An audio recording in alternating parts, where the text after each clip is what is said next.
Well, what have we got here? Looks like Jonestown for electronics.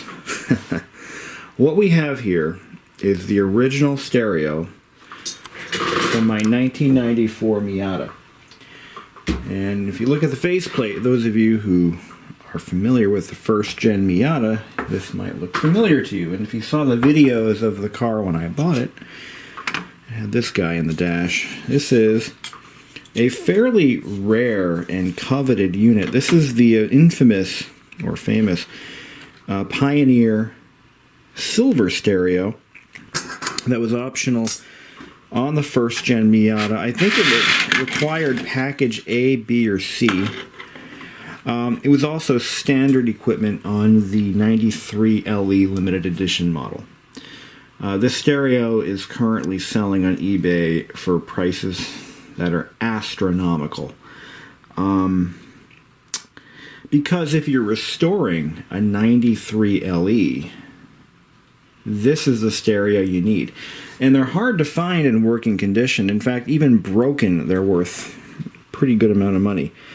This one, I've already torn it down, so I'm a little behind the curve here. I didn't film the teardown. But I'll talk about what I'm going to do with the stereo. I've already started by recoating the faceplate. So these are actually they're painted in a silver paint, and they are then coated with a satin, or actually I think it's a matte clear coat, and that gives them a satin or very, very subdued finish. And what happens to these is over time that clear coat can fail, especially if they're cleaned improperly with the wrong chemicals. And they develop kind of a mottled appearance. You can see it still on mine. It's not too bad, but it is noticeable, really. Now, what I've done is I've halted that process. I've cleaned it really well, and I clear coated the whole thing. And thus far, it's looking all right. I may need to get some high grit, like 2000 grit sanding films. I may need to recoat it, but I think I'm going to leave well enough alone. But what makes it special is this guy here. Technically, it's this thing here. This is the amplifier unit, and you got two circuit. You got a left and right, two left-right circuits. And I believe this powers the body sonic system. Now, the body sonic system was an option. Actually, came with the stereo. Came as a package. You couldn't get it without it. Body sonic was a fairly interesting feature where it had transducers mounted in the seat backs rather than a subwoofer. And what it would do is you could adjust it, up or down, but it would give you like a low frequency vibration that corresponded to the bass and the music, and you could feel it in the seat. And it's actually quite nice because it simulates a subwoofer, but I thought it would be very cheesy at first, but I kind of liked it when I had it installed. It was a nice effect. Anyway, so that is controlled on the lower unit. And you've also got automatic level control, which is kind of lame, and it has simulated wide stereo, which, simulates surround and all that. For 94, it was a pretty advanced system, and it was a very, very nice sounding system when it was new. What typically goes bad on these stereos would be the CD players. The CD players tend to fail on these as they get older. I'm not sure what the nature of the failure is, but mine was fully functional when I pulled it out. The cassette decks, they fail just as any other cassette deck. Your rubber components are going to wear out. Your belts are going to wear out and start slipping. The cassette deck in this unit was also fully functional when I pulled it. As a matter of fact, there was really nothing wrong with this unit. It actually was a fully functional unit. But it had a few flaws. The incandescent lighting, it had some blown bulbs. This is the control panel for the lower unit, and you've got 1, 2, 3, 4 LED. They're not LEDs, they're incandescents. Actually, there's 5. I see one right here too. I think that's an LED. That's a light right there. Yeah, it would be. And it's inaccessible. I cannot replace that one without pulling the display out, which would be devastating. So that might be a challenge for me here. I'm going to have to look into it a little further. I don't believe I can replace that. What's going to happen here is if I pull this off, it has the possibility of damaging the zebra strip on the back of the LCD panel. And once you break those contacts on the zebra strips, especially one that's 26 years old, it could be devastating. So I'm gonna see what I can do with it. I might not be able to fix that LED, but I bought a package of replacement. I keep saying LEDs. They're incandescent bulbs.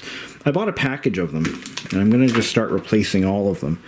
Also in the main control panel here, I've got a couple of them. They're all accessible, which is quite nice. They're the ones with the rubber bumpers in the back of them, so I can replace those pretty easily. And so we'll have full backlighting again. Now, you notice another defect where the displays, so they were once coated with an anti-reflective coating. And you can see that through the years and through just plain improper cleaning procedures, you can see where the coating remains and where the coating is gone. Right in the middle there. There's not a hell of a lot I can do about that, really. What I am going to do, though, is I bought myself a package of screen protectors. And what the screen protectors are going to do for a phone, and I didn't buy the glass ones, I bought the thin plastic ones. I'm going to cut them to size, and we're going to overlay the LCD panels with these screen protectors. And with any luck, that'll solve that problem. You might be thinking, well, why not just put LEDs in? And I thought about LEDs. I really did. The problem with the LEDs, however, is that they're going to be too bright. And they're not going to be exact. I'm looking for originality here. If I'm going to go as far as to put this stereo back in the car, I want originality. I want it to look, I want it to glow just like it would have in '94. That's the kind of guy I am. LEDs would have probably been cheaper. The only thing you have to worry about with LEDs is polarity. Incandescent bulbs are not polarized. They can go in either way. So you have to tone out. You have to figure out where your ground connection is.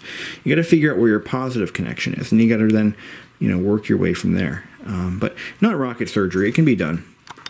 Now, the one problem I had with this unit is that higher volumes, it had a lot of distortion.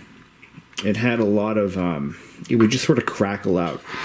And typically, as far as I understand, now I'm no engineer or nothing, but as far as I understand, the most likely culprit for that are these guys here, these large electrolytic capacitors. You'll notice where they're located and their size. Clearly, these are amplifier circuit caps.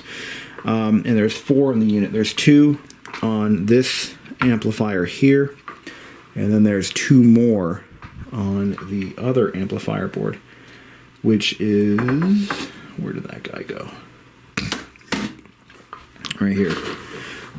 Actually, there's 3. I'm sorry, there's 3. And there's this one here. So these are 2200 microfarad 16 volt, I believe. And I just happen to have a bag of them right here. These were fairly inexpensive. Which ones did I buy anyway? I think these are Nichicons. So we're going to replace those 3 caps. I think I bought 4. They came in a pack of 4. Now, the problem with these is you have to make sure you get the exact same dimensions. So I measured these out. These were, I believe, 16 by 16, almost square. And these are the exact replacements. These are Nichicons, and the original ones are, what are these guys? I don't see the. I don't see a maker's mark. They're not blown, they're not leaking, but what happens to these caps as they get old is they develop high ESR. I have an ESR meter, but I'm not going to bother testing them. I'm pretty sure they're going to test bad anyway. I'm not that worried about it. So they're probably going to be bad, and they're not expensive to replace, and they're very easy. If all fails and this whole project blows up in my face, it's not a big deal. I mean, it is, because these stereos are so valuable. They really are, especially to someone restoring a Miata. And you might be wondering, who is restoring a first-gen Miata? You'd be surprised. They're becoming collector's items. They're one of the best-looking versions of the Miata, and they're an iconic version. So, and as they get older and harder to find, you know, people start buying parts like this up for top dollar so they can restore their car. That's just how the world works. Things aren't worth anything until you can't find them anymore. Then suddenly they're hard to find. Then suddenly everybody wants one, or the people who want them can't get them, and they'll pay anything for them. A good example of that are these old PCs here. These are starting to really get valuable because people want them, because you can't find them anywhere anymore. So anyway, so yeah, that's what I'm doing now. And I hope to get this done at some point. Okay, so with a 9-volt battery, I was able to power up the lights. You just power up one LED. They're not freaking LEDs. You power up one bulb and they all light up. Now there's 2 different lighting circuits in this unit. So the LCD panel illumination is actually separated from the panel illumination. When the car is on, the panel lights up. When you turn the stereo on, the LCDs also light up. So there are 2 lighting circuits. I was able to figure out what's what.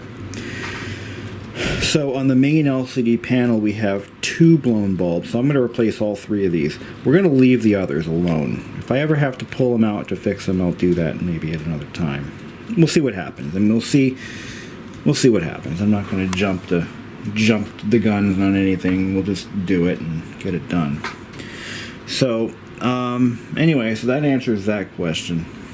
As to the cosmetics of this unit, I'm not sure what I'm going to do. I mean, it's not in... Now, I thought about just painting it silver, you know. Why not? Well, you're going to lose all the printing. Now, these could be, you know, you could probably replicate this with a decal kit, but you'd have to make the decals, and I'm just not going to get into that. We're not getting into that. It's a very difficult project because, I mean, again, it would be so much simpler to just repaint this with a nice quality satin paint. You know, a satin silver, then a clear coat finish over that. But you're going to lose all the decals, and that's what really matters. Yeah, it was made in September of '93. So you'll notice that there's foam pads at the bottom of this. That is actually a factory fix for the CD player skip that these are known for. But I may have to beef that up. I think it's collapsed. So these things are known to skip like a mofo. But the factory solution was to apply some little foam pads to the rear of the unit. And that was an after factory solution, like after they left the factory. Yeah. So, anyway, I'm going to still keep looking for another one that might be in non-functioning condition. I got to do something about that. So I did a quick look on eBay, and once again, all I can find is this one here. And you can see it has far more cosmetic issues than mine does. It's scratched pretty badly. It's got the same delamination problem that mine has. You can see it's pretty nasty looking. And they want $300 for it, or best offer. Alright, so I've already taken one bulb out just to make sure it's going to go smoothly, and it is. So to remove these lamps, to relamp your stereo, this is pretty much the same as with any stereo that uses incandescents. Take some solder, this is just rosin flux, and you just get every connection coated with this stuff. A little dab will do you. Take some soldering braid and take a hot iron. This is just a basic plug-in, no temperature control, old-fashioned iron. It's a 25 watt, I believe. And no, it's a 25. Yep, 25 watt iron does the job. And just stick the tip of the iron onto the surface of the desoldering braid, and then apply the heat to the solder connection itself, and it wicks it up like magic. Then you take your long nose pliers and you pull the bulb out. Just like that. Now, the ones that are underneath the screen do not have this rubber tip. You want to make sure you save that. Make sure those go back where they came from because you need them. That's how you can change the color of the backlight. Now, the way this stereo is set up, the lights behind the LCD panels, they do not have the color tips on them. Rather, the color is applied within the panel itself. So you cannot change the color of the LCD backlight. It's green, and that's all it'll ever be. Because there's inside the LCD panel itself, there's a green strip, and that's how it's getting its coloration. So I should probably put something underneath it so it doesn't scratch up the panel. And I'm going to go back and do some cleanup here. So when doing a relamp on this particular stereo, what you've got to do is save the rubber backers and save the rubber bulb covers, if applicable. Again, the LCD panel doesn't have any. Alright? Real simple stuff. That bulb should be free. Yep. Okay. So here's what we're going to do. I'm going to start by removing those little rubber backers. Put those aside. We definitely need to reuse those.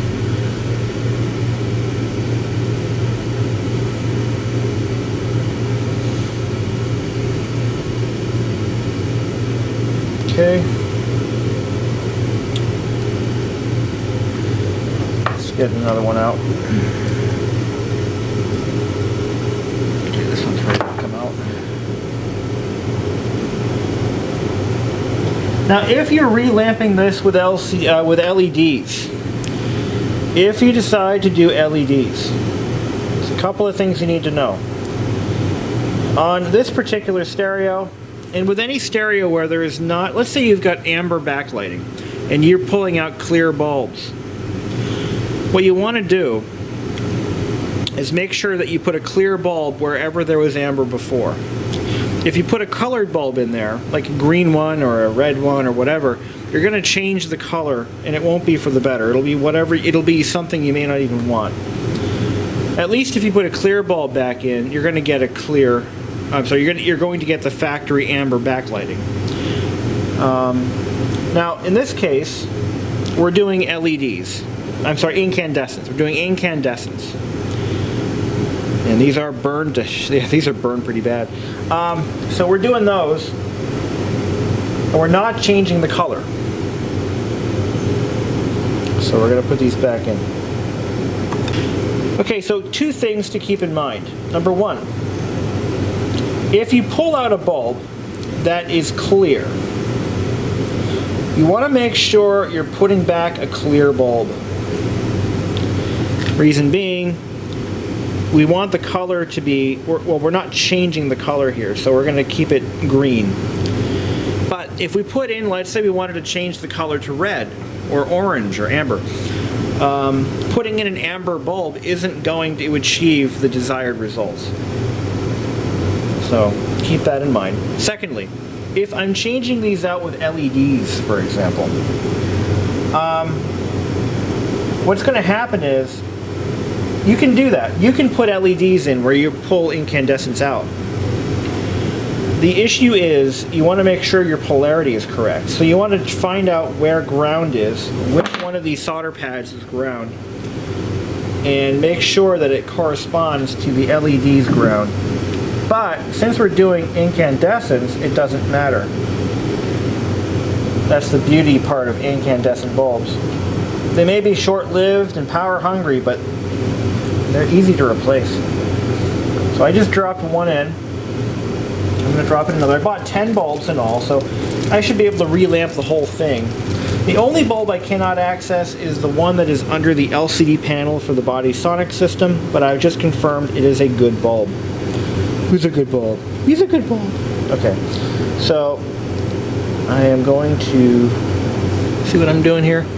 Let's see if I can get this in camera. So basically run the leads of the bulb through the rubber backer, bend them backwards, and then cut them at an appropriate length.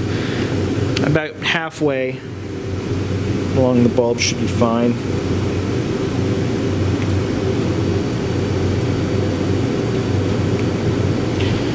Alright, then you just drop it into the board. This is the easy part. This is the easy part of all of this, is relamping this thing. They didn't make it hard, you know, not like they do today. They make everything difficult now. Back in the day, these were designed to be simple and somewhat serviceable. Alright, there's two. Let's get the third one in.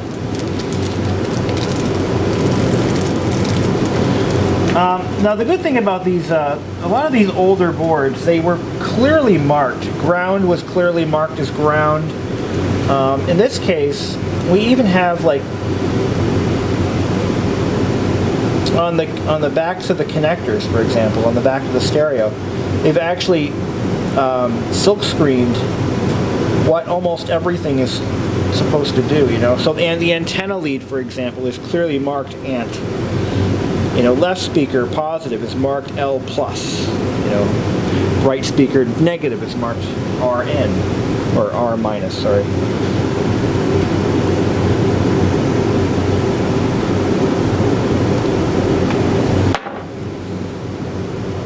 There's number 3.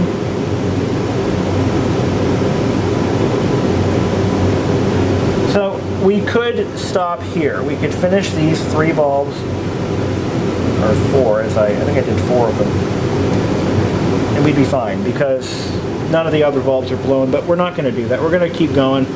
We're going to just put in all new lamps. We're going to relamp the whole thing as much as we can. I want it to last. So, let's see if I can get zoomed in here. I'm using rosin core solder. This is quick and dirty stuff. This is not high tech. This is low skill level stuff here. Clean our tip. And just heat the pad, apply solder, fill in the pad, move on to the next one, just like that, just like that. This ain't brain surgery.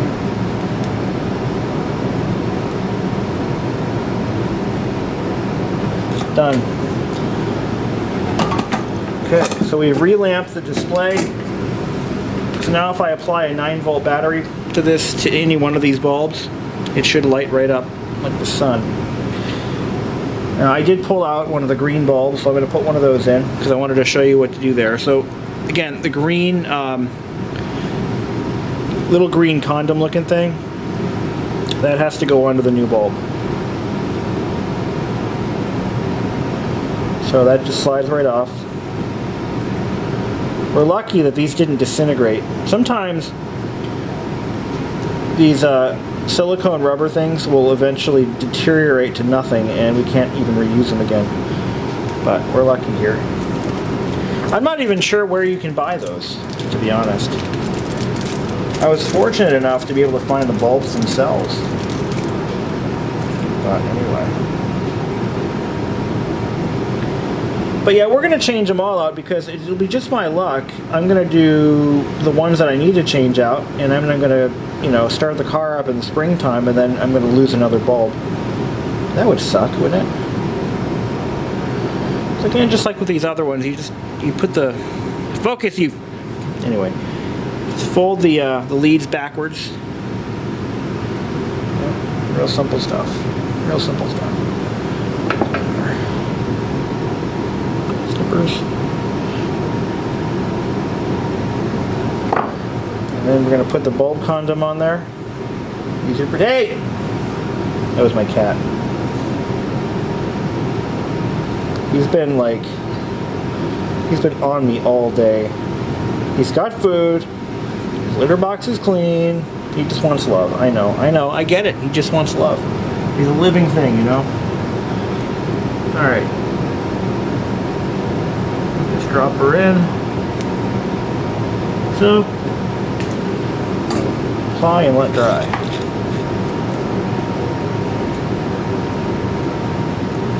Okay.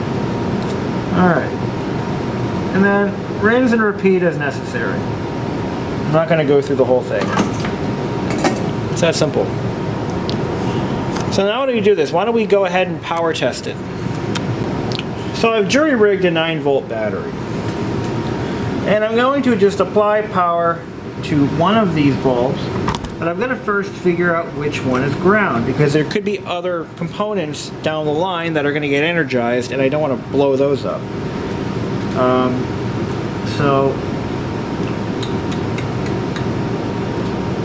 Whatever. It'll be fine. It'll live. Okay. We have a fully lit LCD. I'm going to power up this other bulb, which is going to power up all the others.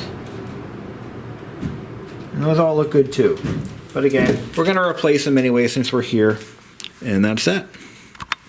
Okie dokie, so I've got 11 bulbs replaced, and I bought a pack of 10, so, you know, that worked out.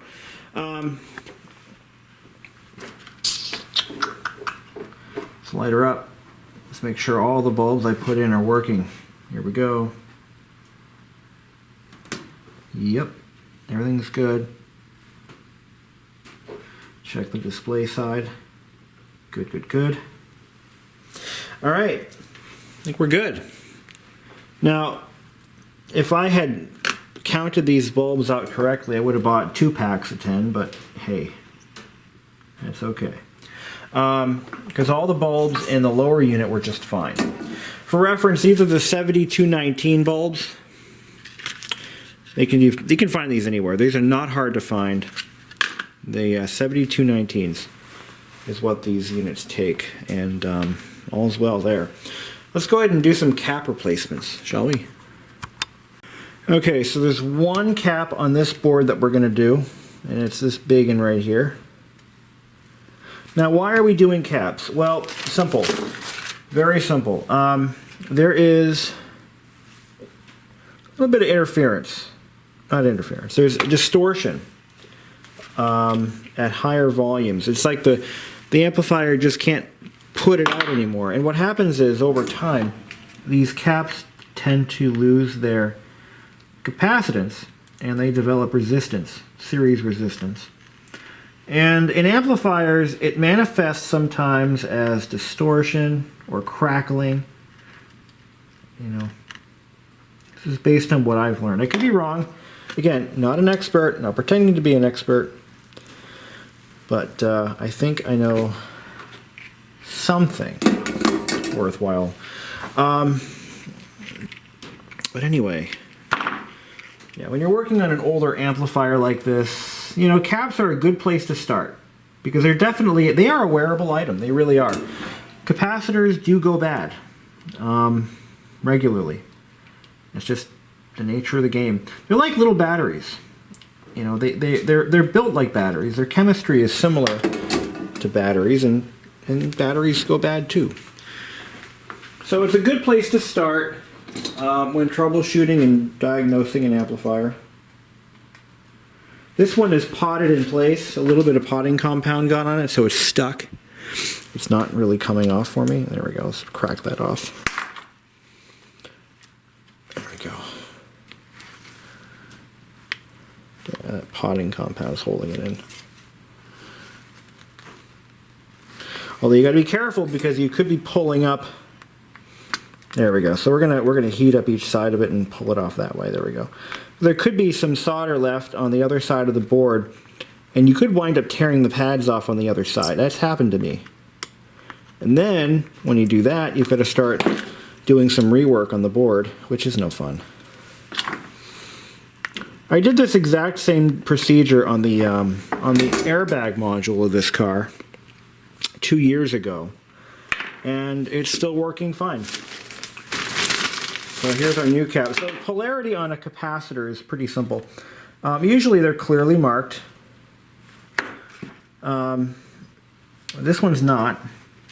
I don't see any polarity markings here at all, which is surprising. Usually underneath the capacitor, there's some silk screening. There's like a shaded part and a not shaded part. But on this guy, oh, it does have negative marked. So we're going to line it up with the old compound here. And you'll see that the stripe on the capacitor is always negative, and then there's a negative symbol right here. So that's how we know we're putting it in right. And the old one, I can't see a maker mark or anything on it. And the new one is a Nichicon, a very common manufacturer of caps. So we're going to pop this in there. There we go. And you just now these are short leaded caps, so we don't need to really do much on the other side. But we're gonna do some soldering here. For the record, I'm using leaded solder. This is rosin core leaded solder. Leaded solder melts nicer. It desolders nicer. It's just much nicer to work with. And there you go. Cap has been replaced for that amplifier. Now there's other capacitors here, but the big ones, when you're working on an amp, the biggest ones are usually the ones that provide your power. And those are the ones that go bad the most, so most frequently anyway. All right, now we're doing the auxiliary amplifier board. It uses the same capacitors. I got lucky here. Now, little tidbit of info. Capacitor values can vary. So for example, if it calls for a 16 volt cap, let's say I found maybe a 20 volt cap, I can put in the 20 volt cap, but you can't go down. You can't go down in rated voltage. That's something you cannot do. But you can go up, and just gonna solder. I've already applied my soldering paste, and I can see it's wicking up the solder pretty cleanly. I like that. And you want to see it. You want to see that solder flow into that wick. And the other side here. I don't portray myself to be the world's greatest solderer, just for the record. I'm actually quite terrible at it, but I managed to make do with what I got. I'm going to apply a little heat. I'm going to rock the cap out of its socket. There we go. A little at a time until it wants to come out. Now with these multi-layer boards, where there's solder pads and tracers on both sides, I found situations where you could inadvertently pull the pads out from the back from the other side in some cases. For example, if you aren't using the right amount of heat and your desoldering technique isn't as thorough, it may look on the back side of the board, the side you can see, it may look like it's free to go. But on the other side of the board, you can see that there's pads here. And I've had situations, actually it's only happened to me once, where these pads on the other side did not desolder. Now that can happen when the hole that the leads go into isn't lined or riveted through and through. So it'll desolder from one side but not the other. And I think that manufacturers do this on purpose to discourage repairs. This happened to me actually on the airbag module of all things. For some stupid reason, they didn't run the rivet all the way through the board. It wasn't riveted at all. The board was drilled, and there was nothing on the other side. So, you know, that happened. Very annoying when that happens. Okay, this board has the negative side marked. I think usually the positive side is marked, but this time it's the negative. Okay then, I'll pop it a new one. Yeah, the markings on this guy are a little unusual. Gonna pop that in there. We'll solder it we'll solder it in a little bit. I'm gonna take this one off first. Make sure that yeah, I think I'm good. Let's get this one off. But yeah, if you look closely at the part you're soldering at the board, when you get the component out, you're going to look inside that hole and you're going to find that in most cases there's metal lining that hole. I don't think it's called a rivet. I think there's another term for that on a through-hole board. But I can't think of it right now. But yeah, those are the ones you want to work on because they're much easier. Okay. Clean up that hole nice. And the negative side is facing that transformer, so I just want to double check my markings, make sure I'm looking at it right.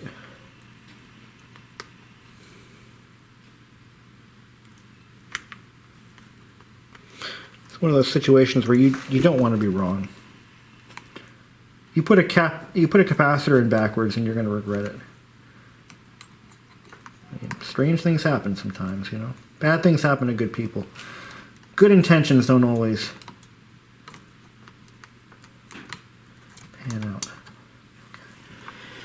Let her out.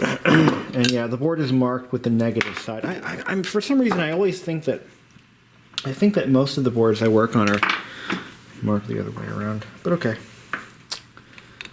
Positive is usually indicated. Not this guy. Pop that guy in there. But yeah, caps and bulbs and through-hole boards are the fun. That's the fun, easy stuff in electronics because it's so easy. Usually.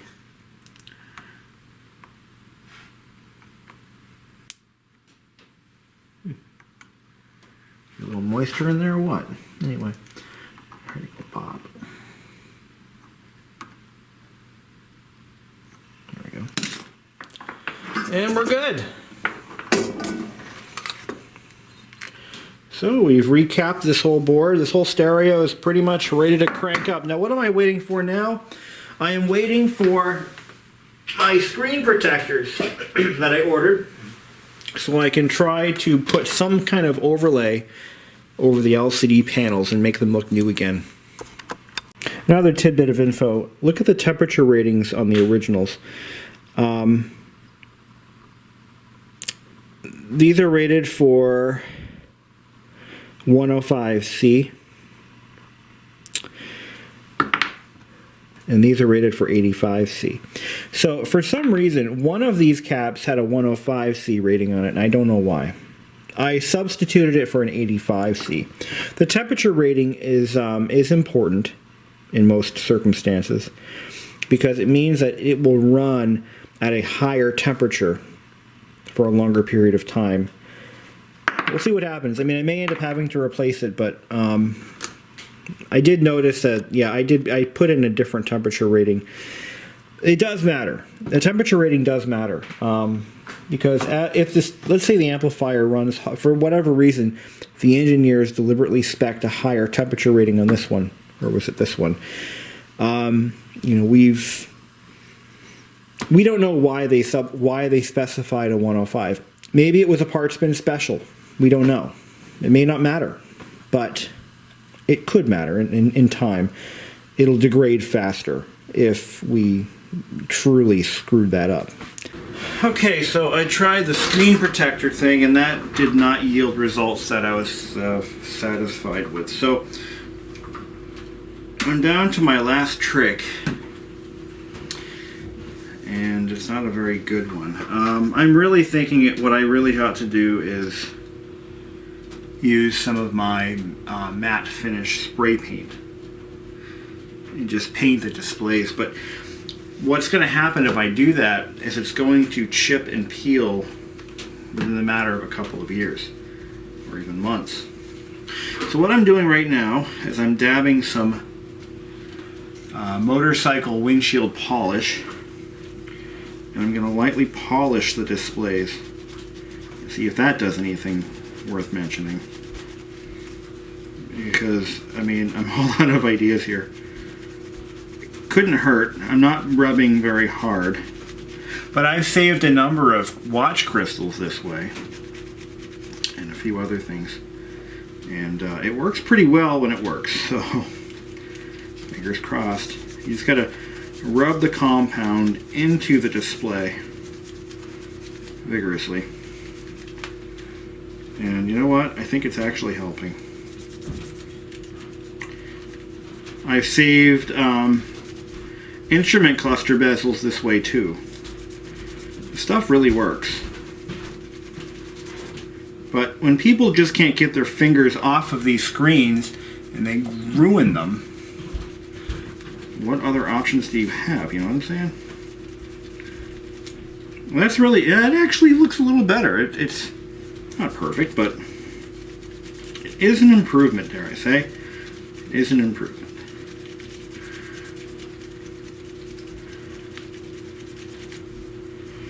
And then you take a clean part of the rag and you buff it. Look at that. That's actually a little better.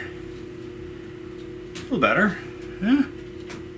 It ain't worse. Let's see if that helps this other one.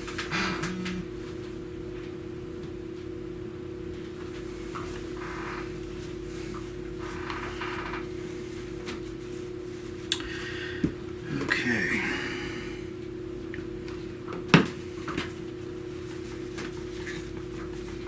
Alright. The world may be burning, but here I am saving a 26-year-old stereo, because that's what we do in times of crisis. We do things that can occupy our time and prevent us from panic buying bullshit at the grocery store.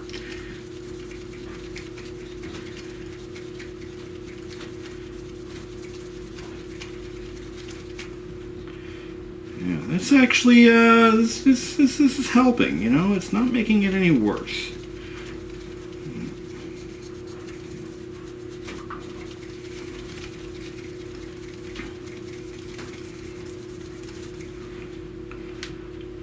You know what I'm saying? Not making it any worse. And I hope that when I power this stereo up for the first time, that I have all the segments still intact, because that's what could very realistically happen here.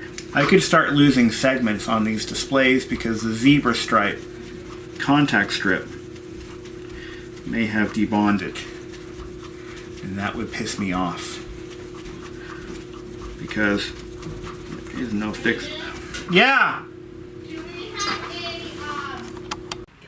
It took me an hour to install this stereo. Holy shit. You should see my arms.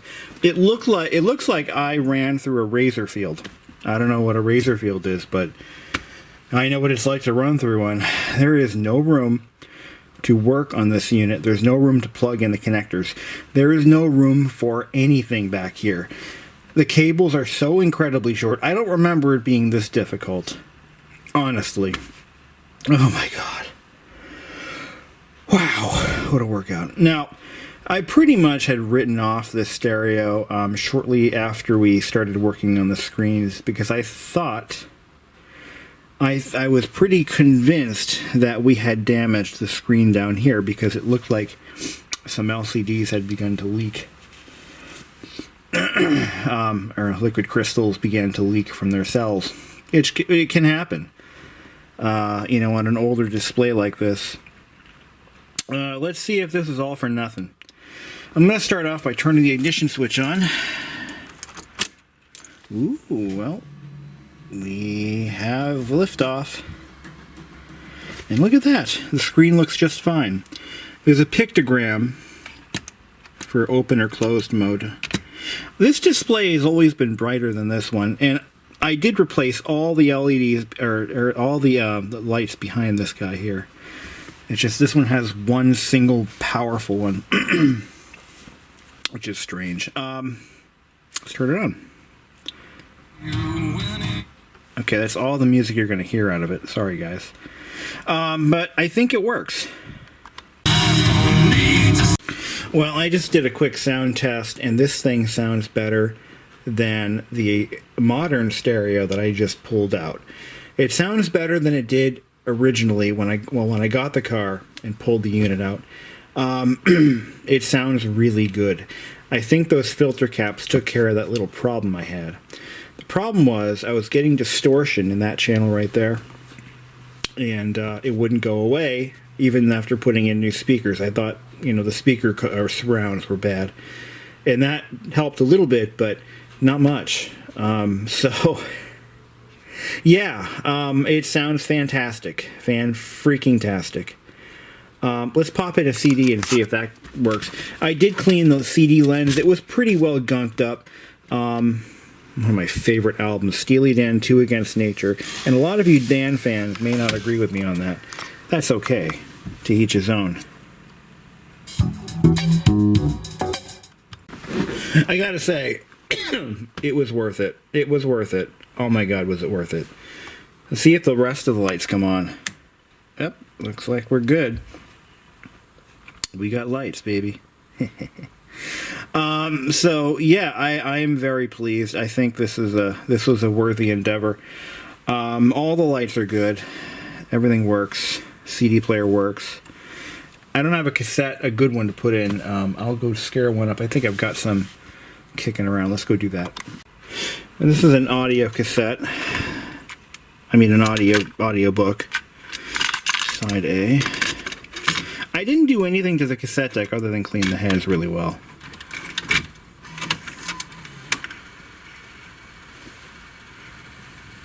Yeah, I think it's working. I hear audio. Yeah. I'm going to be using the cassette deck for a cassette adapter. Flip to the other side. There we go. Putnam Berkeley Audio presents Toxin by Robin Cook. Yeah, it's working, baby.